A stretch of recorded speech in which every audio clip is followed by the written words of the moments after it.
Well, Amanda and Ben, as you just heard, Edward's husband charged in connection with her death. We did see he was brought here to South Windsor PD by police a short time ago. Meanwhile, her family is asking for privacy tonight as they mourn the loss of Jessica.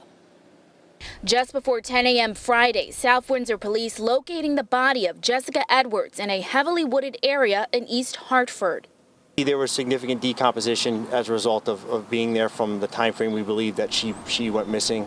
The young mother's remains were near the entrance of the Hockanum River Trail off of Chipper Drive. State Police Major Crimes spent hours at the scene. Edwards' loved ones also arrived there and were seen speaking with police. Her sister breaking down, the family embracing in a hug. We feel for them, and there's no other way to put that. They are grieving right now.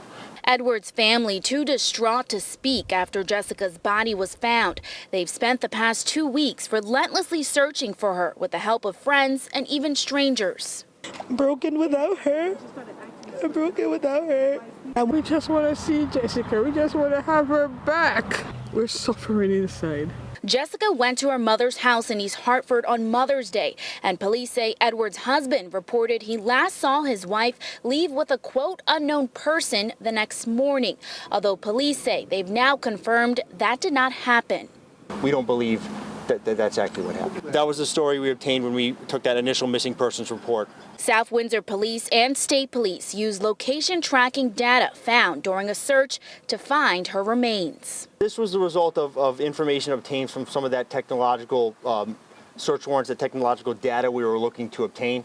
Police say everyone they've been speaking to regarding the investigation is cooperating as they try to get answers for Jessica's family. They miss their daughter, their sister greatly.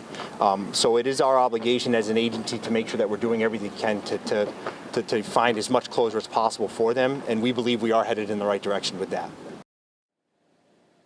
And police say her husband is being charged with manslaughter in the first degree, but he could face additional charges after we see the results from the autopsy. He is being held here tonight on a $1 million bond. Live outside South Windsor PD, Zania Maldonado, Fox 61 News.